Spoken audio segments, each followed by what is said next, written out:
नमस्कार दोस्तों। आज की कहानी है दुनिया। सुभद्रा कुमारी चौहान जी द्वारा लिखित। मिसेज चोपड़ा की बड़ी बड़ी आंखें सजल हो गईं। उन्होंने रुंधे हुए गले से कहा, रामेश्वर बाबू, दुनिया इतनी अकृतज्ञ है, मुझे ना मालूम था। इसके आगे वे कुछ बोल न सकीं। मैंने सांत्वना के स्वर में कहा, खैर, आप इन बातों पर अब कुछ ध्यान न दें। एक सच्चे हितैषी के नाते मैंने आपको केवल सचेत कर दिया है। मैं आपके ही सामने अधिक क्या कहूँ, परंतु कभी कभी क्रोध आ जाता है और रोके नहीं रुकता। अभी निमंत्रण की लिस्ट में उन लोगों का भी नाम देकर मैं अपने क्रोध का संवरण न कर सका और इतनी बातें आपके सामने कह दी।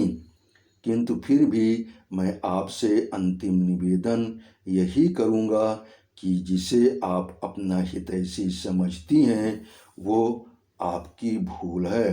वे ही लोग जो आपके सामने बहुत घुल मिलकर सज्जनता का स्वरूप रखकर आपसे बातें करते हैं, बाहर न जाने कितनी बुरी बातें वे बकते हैं। अब तो निमंत्रण जा चुके हैं, फिर भी आप जो कुछ कहें मैं उलटफेर करने को तैयार हूँ, मिसेज चोपड़ा ने कहा। उनकी आवाज़ भारी, चेहरा विवर्ण और आंखें लाल थीं। मैंने कहा, अब तो उलटफेर करना ठीक न होगा मिसेज चोपड़ा, परंतु आगे का आप ख्याल रखें। इन नर रूपी पशुओं से आप जितनी दूर दूर रहें उतना ही अच्छा है। कहकर मैंने अपने घर की राह ली। जाड़े के दिन थे, रात के 10 बज रहे थे। अब भी नारायण क्लब में रोशनी थी। मैंने सोचा चलकर देखूं तो सही, यहाँ इतनी रात तक क्लब में कौन कौन महाशय विराजमान हैं।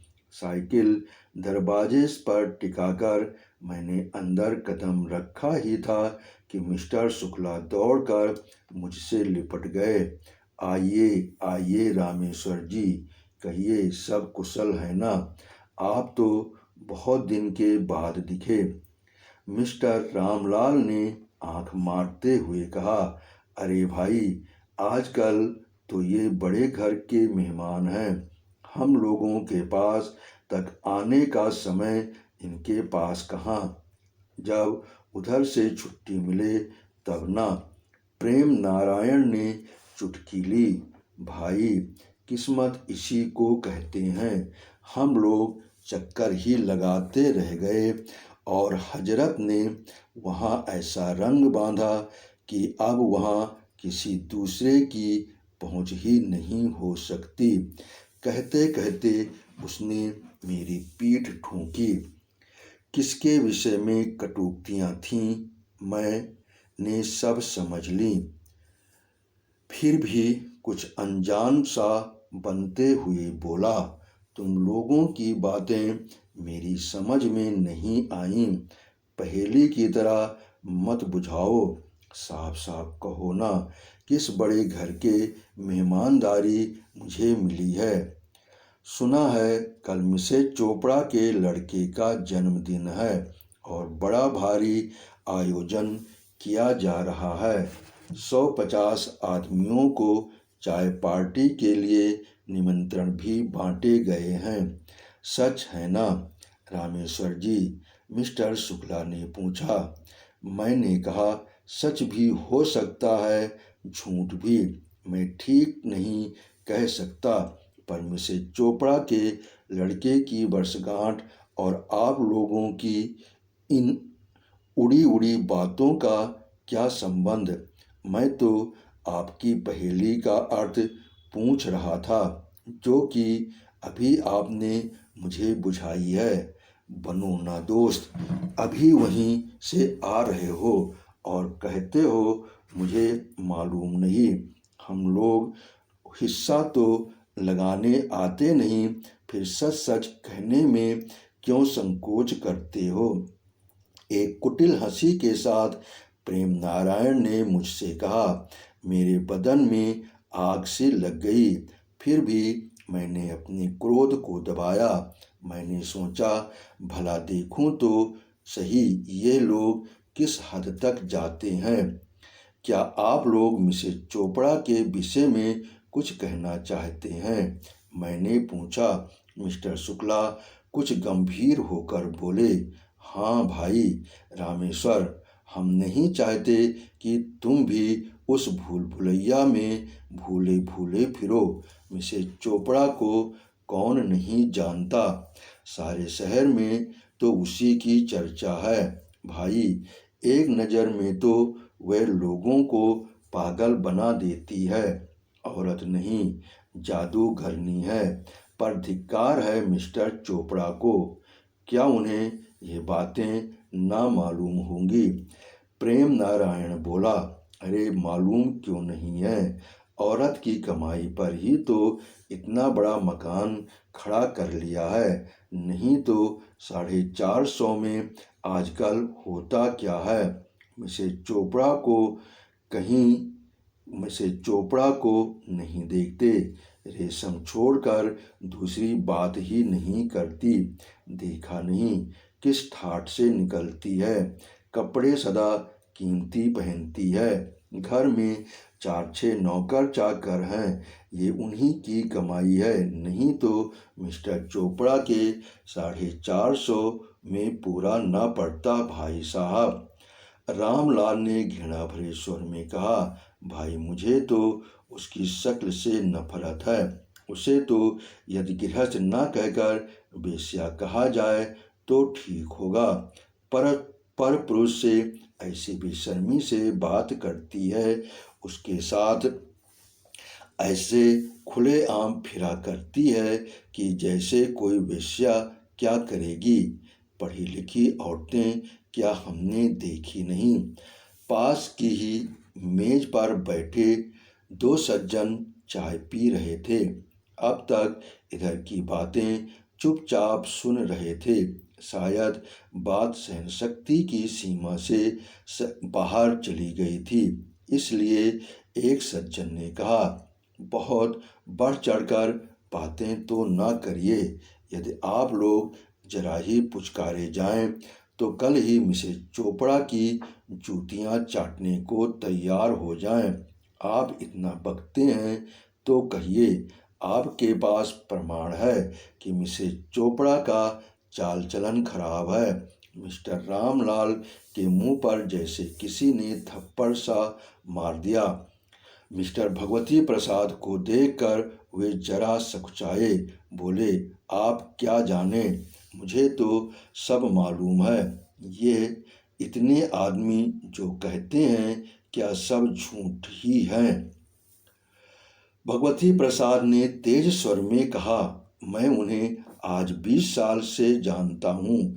आपका तो परिचय भी उनसे नहीं है, पर मैं तो उनके साथ वर्षों रहा हूँ, एक साथ एक मकान में। हाँ, वो जिस प्रकार के वातावरण में पली है वैसा ही उसका स्वभाव भी है। पर्दा उसने न बचपन से किया है न अब कर सकती है। उसकी नज़रों में स्त्री पुरुष समान है, इसलिए वो सबसे खुलकर प्रेम पूर्वक मिलती है। यही उसके आचरण का दोष है। किसी भी सुधार के काम में पुरुषों से भी सदा 2 कदम आगे रहती है, यही उसकी कमजोरी है।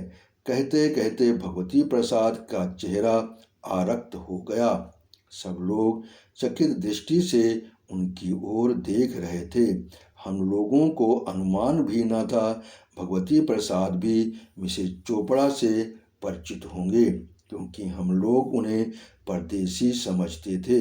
वे लाहौर से अभी 2 महीना पहले ही यहाँ आए थे। कुछ ठहर कर वे फिर बोले, लेकिन कहने वालों की जबान को लगाम कौन लगाए। चमड़े की जबान ठहरी, जिधर चाहा हिला दिया। सत्येंद्र बीच में ही बात काटते हुए बोले, पर आप क्यों नाहक इन लोगों के मुंह लगते हैं। बकते हैं, बकने दीजिए। सूरज पर धूल फेंक कर कोई उसके प्रकाश को धीमा नहीं कर सकता।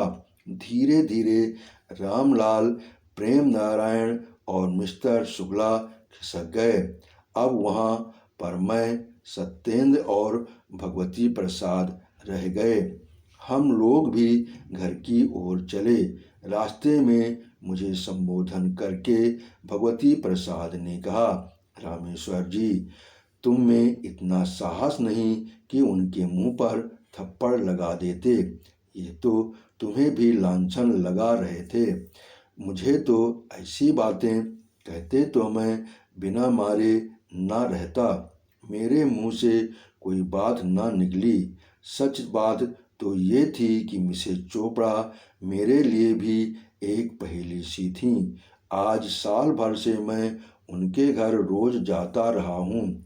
वो सदा प्रसन्न मुद्रा से मेरा स्वागत करती थीं।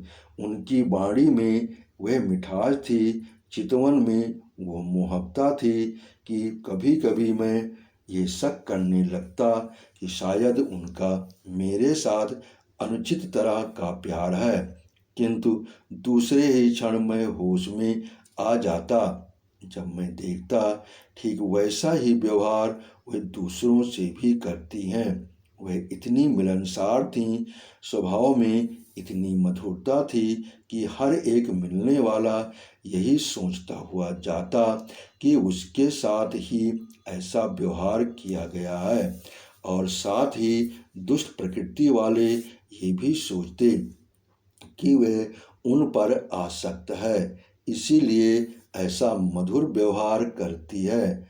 मिस्टर चोपड़ा लाहौर के रहने वाले बहुत ही उन्नत विचार के सज्जन पुरुष थे। वे कुछ साल पहले यहाँ इंजीनियर बनकर आए थे। बड़े ही नेक, मिलनसार और उदार चरित्र वाले पुरुष थे। स्त्री भी उनकी उन्हीं के अनुरूप थी। उन्होंने किसी विद्यालय से कोई डिग्री तो न हासिल की थी, फिर भी उनकी शिक्षा बहुत ऊंची, विचार बहुत परिपक्व और आदर्श महान थे। पति पत्नी दोनों में बहुत प्रेम और विचारों में बड़ी समानता थी। यह एक आदर्श जोड़ी थी। मिसेज वीणा चोपड़ा अपने माता पिता की अकेली संतान थी। उनके पिता सुधारक सभा के प्रेसिडेंट थे। वे पुरानी लकीरों के फकीर न थे। वीणा अपने पिता के साथ साथ छुटपन से ही सभा सोसाइटियों में जाती थी और अक्सर व्याख्यान भी दिया करती थी। स्त्री पुरुष उसके लिए समान थे। वह पुरुषों से भी उसी प्रकार निसंकोच भाव से मिल सकती थी जैसे स्त्रियों से, लेकिन पिछड़े हुए समाज में वीणा का इस प्रकार निसंकोच भाव से पर पुरुषों से मिलना, अकेली सभा सोसाइटियों में चले जाना, किसी दूसरे व्यक्ति के साथ अकेली वापस आना पाप हो गया। पहले तो लोग कुछ अधिक न कह सकते थे, किंतु इधर जब से अछूतोद्धारणी सभा का निर्वाचन हुआ और शहर में इतने महानुभावों के रहते हुए भी अछूतोद्धारणी सभा की अध्यक्षा वीणा देवी चुनी गईं, और फिर इस सिलसिले में उन्हें बहुत से व्यक्तियों से मिलना जुलना पड़ा, बहुत जगह आना जाना पड़ा। कई ऐसे व्यक्तियों से भी संसर्ग रखना पड़ा जिनसे शायद वीणा कभी मिलना भी ना चाहती। तो उन लोगों को खुलेआम बकने का मौका मिला जिन्हें वीणा की चाल ढाल नापसंद थी। उन्हें वीणा को दिया हुआ सम्मान फूटी आँख न सुहाता था। 1 2 3 4 नहीं, वीणा के साथ जिसने भी सहानुभूति प्रदर्शित की, जिस किसी ने उसके साथ घंटे आध घंटे बाद की वह वीणा का प्रेमी हो गया। दूसरे दिन मिसेज चोपड़ा के यहाँ वर्षगांठ का समारोह था। 4 बजे कुछ स्त्री पुरुषों का सम्मिलित भोज था। हम लोग सब पहुँचे, पर मिसेज चोपड़ा न थीं। मालूम हुआ वे रात से अस्वस्थ हैं, इसीलिए खुद इस भोज में शामिल नहीं हो सकती। बीच में कई सज्जनों ने उनसे मिलकर सहानुभूति और धन्यवाद देना चाहा, पर मिस्टर चोपड़ा ने यह कहकर टाल दिया कि वे इस समय मिल न सकेंगी। आप लोगों को आने की कृपा के लिए धन्यवाद देता हूँ। सब लोगों के जाने पर मैंने भगवती प्रसाद और सत्येंद्र ने मिसेज चोपड़ा के ड्राइंग रूम में प्रवेश किया। वो बैठी अपने बच्चे को कपड़े पहना रही थीं। मुझे देखते ही आदर प्रदर्शित करते हुए उन्होंने अभिवादन किया। भगवती प्रसाद और सत्येंद्र को उन्होंने कुछ न कहा, पर वे लोग बहुत समीप जाकर बैठ गए। अब मैं समझा इनका संबंध कितना घनिष्ठ है। क्या सचमुच आपकी तबीयत खराब थी? भगवती प्रसाद ने पूछा। जी नहीं, पर मैं इन लोगों के पास बैठने में अपना अपमान समझती हूँ। अब तो भूल हो ही गई। अब आप देखेंगे कि मेरे यहाँ मेरे कुछ इन्हीं गुने मित्रों को छोड़कर कोई दूसरा न आ सकेगा। मिसेज चोपड़ा ने गंभीर स्वर में कहा। उनके चेहरे पर कुछ ऐसी शांति, ऐसी निष्ठा और ऐसी गंभीरता थी कि हम लोगों को कुछ कहने का साहस न हुआ। वो किसी काम से अंदर चली गईं। इसी अरसे में भगवती प्रसाद ने मुझे एक पत्र दिखलाया। पत्र पर सिरनामे की जगह कुछ न था। मजमून इस प्रकार था। आपसे मिलकर बड़ी प्रसन्नता हुई। 1000 मुँह से आपकी प्रशंसा करूं तो भी नहीं कर सकता। मैं आज आपसे आपके प्रणय की भीख मांगता हूँ। आप तो दाता हैं। आपकी दानशीलता प्रसिद्धि पा चुकी है। क्या मुझे भिखारी को भी संतुष्ट करेंगी? यदि आप अपनी कृपा न की तो मैं बेमौत मर जाऊंगा। अनुचर। नाम किसी का ना था। नीचे जो उत्तर भेजा गया था उसकी प्रतिलिपि थी। मैंने स्वप्न में भी न सोचा था कि आप मनुष्य के रूप में राक्षस हैं। अपने मित्र की स्त्री के प्रति ऐसी कुभावना रखने के बजाय आपको तो चुल्लू भर पानी में डूब मरना चाहिए था। कृपा करके आप मेरे यहाँ कभी तशरीफ न लाएं। पत्र पढ़कर मैंने विस्फारित नेत्रों से भगवती प्रसाद की ओर देखा। उन्होंने पूछा, पहचानते हो ना, ये किसकी हस्तलिपि है? हाँ हाँ, अच्छी तरह, मैंने कहा। तो फिर ऐसा चुका खाकर वो उसके खिलाफ न बकेंगे तो और क्या करेंगे? भगवती प्रसाद ने कहा। और है भी तो वह बिना दिमाग का, पहले नंबर का उल्लू। फिर वह अपने 5-10 साथियों के दिमाग में भी उसके प्रति ऐसी कुभावना भर दें तो आश्चर्य ही क्या है। किंतु आप किसी सहृदय व्यक्ति से पूछिए तो उसकी धारणा मिसेज चोपड़ा के विषय में क्या है, फिर वो आपको बतलाएगा। मैंने देखा कि भगवती प्रसाद की बातें अक्षरशः सत्य थीं। अपनी शक मिटाने के लिए, अपना खिसियानापन दूर करने के लिए मनुष्य की पाशविक प्रवृत्तियां नीच से नीच काम करने में भी नहीं हिचकती। मिसेज चोपड़ा ने प्रवेश करते हुए कहा, ये किसकी जनपत्री देखी जा रही है? मिस्टर शुक्ला की। सत्येंद्र ने हंसते हुए कहा।